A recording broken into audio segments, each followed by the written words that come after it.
قدرت اور فطرت کے بڑے رازوں میں سے ایک راز ہے. ایک مقصد ہے اس کو بنانے کا.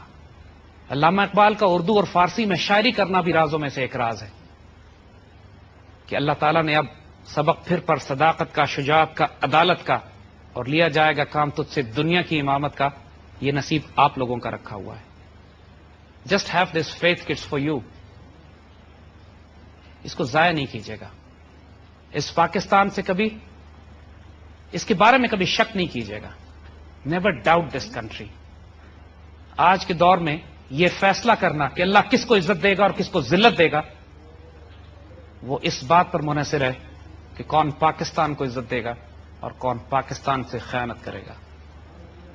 So don't be on the wrong side of history because some destinies are written. Some destinies you have to create yourself. جب خدا بندے سے خود پوچھے گا بتا تیری رضا کیا، what do you want؟ جیسے ہمارے بزرگوں نے 23 مارچ 1940 کو اللہ کو بتا دیا تھا we have all collectively decided کہ ہم پاکستان بنانے جا رہے ہیں. اللہ کے آگے جب وہ فائل گئی پاکستان ریزولوشن کی، he smiled and stamped and we made Pakistan in 7 years. Let's join hands together. اس پاکستان کی تقدیر کو بھی ہم نے آسمانوں پر لے کے جانا ہے. اتنا شاندار پوٹینشیل ہے اس پاکستان کا. 1948 میں اسرائیلی ڈیوڈ بن گوریان نے کہا تھا، یہ اسرائیل کا فاؤنڈنگ فادر، کیونکہ اسرائیل بھی اپنے آپ کو نظریاتی ریاست کہتا ہے. اس نے اپنی قوم کو نصیحت کی تھی عربوں سے ہمیں کوئی خطرہ نہیں ہے، ہمیں خطرہ پاکستانیوں سے ہے. نیور ٹیک پاکستانیز کیجولی. جو مرضی طریقہ تمہارے ہاتھ میں آئے پاکستان کو تباہ کرنا ہے، کیونکہ اگر پاکستان بچ گیا تو اسرائیل تباہ ہو جائے گا. آپ کے دشمن آپ کے پوٹینشیل کو جانتے ہیں. کبھی اس غلط فہمی میں نہ رہیے گا کہ اسرائیل ہمارا دوست ہو سکتا ہے، یا ہمیں اسرائیل کو تسلیم کر لینا چاہیے. ہم یہاں پر اب آپ سے سوال لیں گے. بہت شکریہ زید صاحب. زید صاحب نے جیسا کہ کہا کہ some destinies are written well some destinies you have to make. اس کے ساتھ ہی ہم لیں گے ایک شارٹ بریک، اور بریک سے ہم جیسے ہی واپس آئیں گے ہم کوشچن آنسر سیشن جو ہے اس کو شروع کریں گے. چھوٹی سی بریک لیجیے.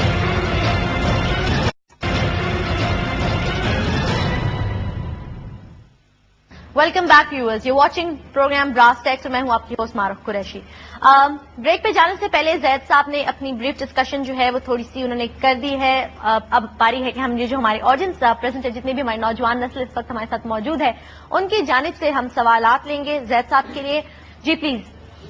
جتنی اسٹڈیز کی ہیں اپنی، اس میں ہم لوگوں کو یہی بتایا جاتا ہے 1940 سے 1947 تک پاکستان 7 سال میں بن گیا.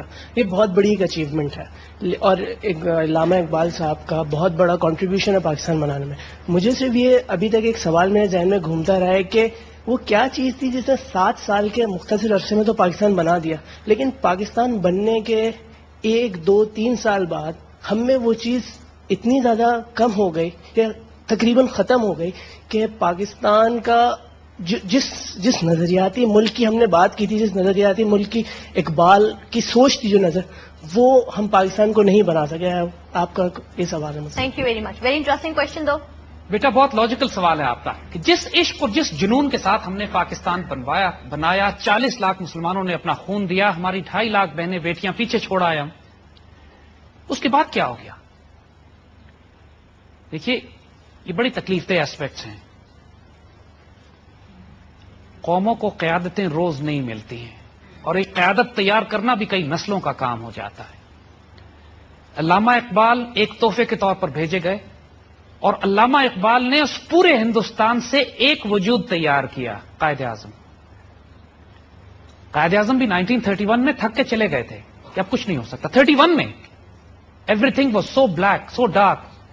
علامہ اقبال صرف مسکرائے ان کے پیچھے، یار جو تقدیر لکھی ہوئی ہے تم کہاں بھاگے جا رہے ہو.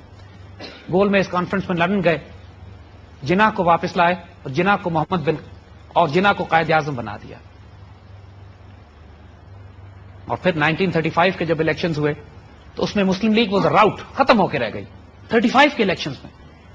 لیکن 35 سے 39 کے درمیان جب کانگریس کی حکومت بنی اور جس میں وہ ظلم ہوئے جو آپ کو ہم بتا چکے ہیں ابھی، تو 1939 تک مسلمانوں کے ہوش اڑ گئے، ہوش و حواس لٹرلی ٹھکانے آ گئے کہ اگر کانگریس کی حکومت میں یہ حال ہے کہ جب انگریز موجود ہیں تو جب پیور कांग्रेस हुकूमत होगी और अंग्रेज चले जाएंगे तो फिर हमारा क्या हशर होगा। तो 1939 में जब उनकी हुकूमत तबाह होती है तो कायदे आजम ने हुक्म दिया कि डे ऑफ डिलीवरेंस मनाया जाए, यौम निजात, कि शुक्र दफा हुए ये सारे। और लेकिन उसके बाद पैनिक था मुसलमानों में, और ये पैनिक अल्लाह ने जो वही बात जो तकदीरें लिखी जाती हैं फिर अल्लाह उसके लिए माहौल तैयार करता है। तकदीर ये अल्लाह ने लिख दी थी कि पाकिस्तान ने बनना है। अल्लामा इकबाल 38 में इंतकाल कर चुके थे, लेकिन जाते जाते खुशखबरी दे गए थे कि जो ख्वाब मैंने देखा है वो होके रहेगा। एक बड़ा खूबसूरत शेर उनका कि इश्क को फरियाद वाजिब थी सो वो हो चुकी, अब दिल थाम के फरियाद की ताबीर देख। आने वाले दौर की बिशारत दे गए थे कि पाकिस्तान बनने वाला है। कायदे आजम के बाद कायदे आजम के लिए काम आसान हो गया था 40 के बाद, क्योंकि कांग्रेस की हुकूमत मुसलमान देख चुके थे। कायदे आजम की अपनी सेहत बहुत ज्यादा खराब हो रही थी तेजी से, बड़ी मुश्किल से आप सरवाइव करके आपने प्रैक्टिकली पाकिस्तान हासिल किया। अपने डॉक्टर से कह दिया था कि किसी को बताना नहीं कि मेरी तबीयत इतनी खराब है कि मैं ज्यादा जिंदा नहीं रहूंगा, क्योंकि अगर ये बात लीक कर जाती तो इंडियंस डिले कर, हिंदू डिले कर देते, अंग्रेज डिले कर देते, पाकिस्तान कभी ना बनता। इसीलिए कायदे आजम डेस्परेट थे कि एक माचिस की डब्बिया भी मिल जाए तो मैं ले लूंगा, तो बाद में फैला लेंगे उसको। कायदे आजम के इंतकाल के बाद हमारे पास लीडरशिप नहीं थी। क्यों? कि जो मुसलमानों की अशराफिया थी, जो मुसलमानों की इलीट थी, पढ़े लिखे मुसलमान थे जिन्होंने पाकिस्तान बनाने के लिए अपना सब कुछ कुर्बान कर दिया था, वो जब हिंदुस्तान से माइग्रेट करके आए बहुत बड़ी तादाद तो मारी गई रास्ते में। जब किसी भी माशरे की इलीट पढ़े लिखा तबका मारा चला जाए तो वहां एक वैक्यूम हो जाता है। और जो टूटे फूटे पहुंचे पाकिस्तान, वो इस काबिल नहीं थे कि एक आइडियोलॉजिकल नजरियाती तौर पर वो कोई रोमांटिक आइडियल्स के साथ गाइडेंस दे सकें। वो डे टू डे सर्वाइवल में फंसे हुए थे। मुल्क का हाल यह था कि माचिस की डिब्बियों पे और सिगरेट की पन्नियों पे सरकारी खतूत लिखे जाते थे। क्रेट लकड़ी के सजा के, उन लकड़ी के क्रेटों में सरकारी दफ्तर चलते थे। टेंट बने थे हमारे, जिन टेंटों में सरकारी दफ्तर और काम होता था। 40-50 लाख रेफ्यूजीज आ गए थे। डिफेंस नहीं था। इस मुल्क के बारे में राय दुनिया की यह थी कि 3 महीने 6 महीने से ज्यादा नहीं चलेगा। उस डेस्परेट सिचुएशन में हमारे जो एल्डर्स थे वो सिर्फ दिल्ली एडमिनिस्ट्रेशन में लग गए। गो के कुछ हमारे स्कॉलर्स ने कोशिश की कि वो आइडियोलॉजिकल डायरेक्शन ठीक रहे। जब ऑब्जेक्टिव रेजोल्यूशन पास किया गया और ये कहा गया कि इस मुल्क में जो भी निजाम कायम होगा वो कुरान और सुन्नत के मुताबिक कायम किया जाएगा, लेकिन फिर वही बात कि जो लोग ऊपर आए, जिनके हाथ में इख्तियार और ताकत थी, वो नजरियाती लोग नहीं थे। उनके हाथ में इख्तियार और इक़्तिदार आ गया। जब आइडियोलॉजी कमजोर होती है तो कौमों का जवाल होता है। जोग्राफिया की कमी बेशी से कोई फर्क नहीं पड़ता। जब पाकिस्तान नहीं बना था उस वक्त भी हम एक कौम थे। 2 नेशन थ्योरी पे पाकिस्तान बना है ना। लेकिन जब पाकिस्तान बन गया और हमारी वो आइडियोलॉजी कमजोर हो गई, क्योंकि हमारे बड़े और एल्डर्स मसरूफ हो गए एडमिनिस्ट्रेशन में, और वो रोमांटिक आइडियल जिस पे हमने पाकिस्तान बनाया था वो कमजोर हो गया। फिर हमें 71 की मार पड़ी। बड़ी सख्त तकलीफ चोट थी हमारे लिए। लेकिन 71 से लेकर आज तक हमारी ज्योग्राफी अपनी जगह पर है, और अल्लाह के फजल से इस ज्योग्राफी को अब छोटा नहीं होना, ये बढ़ेगी। फिक्र ना करो, कोई पाकिस्तान नहीं टूट रहा। अल्लाह का एहसान है। प्रॉब्लम्स हैं, मुश्किलें हैं, और इन सारों का इलाज एक ही है कि अपनी आइडियोलॉजी को रिवाइव करो। अल्लाह से वो अपने किए हुए वादे जो थे, जो हमारे बड़ों ने किए थे, आप लोगों को पाकिस्तान बनाने की तकलीफ नहीं उठानी पड़ी है। आप लोगों को हिजरत नहीं करनी पड़ी। आप लोग भूखे नहीं सोते। आप लोग टेंटों में नहीं रहे हो।